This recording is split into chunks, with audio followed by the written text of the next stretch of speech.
मैं doctor Mansi, medical officer CHC Amod पर से। आज हमारे यहाँ एक बहुत ही ज्यादा अजीब केस सामने आया। यहाँ हमारे बाजू में एक कोबला गांव करके है, वहाँ पे एक भैंस को एक कुत्ते ने काट दिया। उस वजह से वो भैंस को हड़कवा गया था और वो भैंस मर गई।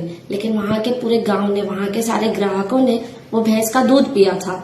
तो आज हमारे यहाँ पे वो सारे ग्राहकों को हमने हमारी तरफ से प्रोफाइलैक्सिस वैक्सीन बूस्टर दिया है फॉर ARV। एट प्रेजेंट हमारे यहाँ पे ऑलमोस्ट 32 वैक्सीन लेने के लिए 32 पेशेंट्स आ चुके हैं और अभी भी और बाकी आने के हैं। શું નામ? રાજ જયેન્દ્રસિંહ પ્રવીણ છે, કયું ગામ? કોબલા। હા, શું થયું હતું? ભેંસને લક્ષણો હતા હડકવાના, એટલે પછી અમે ડોક્ટરને બોલાયા। ડોક્ટર કે આવે એને હડકવા જ છે એટલે પછી એને 2-3 દિવસ પછી હવે ભેંસ મરી ગઈ છે। અમારા ત્યાંથી ગ્રાહક હતા દૂધના, એ બધાને અત્યારે વેક્સિન મુકાવવા લાયા છે। જી, કેટલા લોકોએ વેક્સિન મૂકવાની છે અત્યારે? ફરી અમારા જેટલા ગ્રાહકો છે એ બધાને મૂકવી પડશે। જી, અંદાજિત 20 લોકો હશે। હા।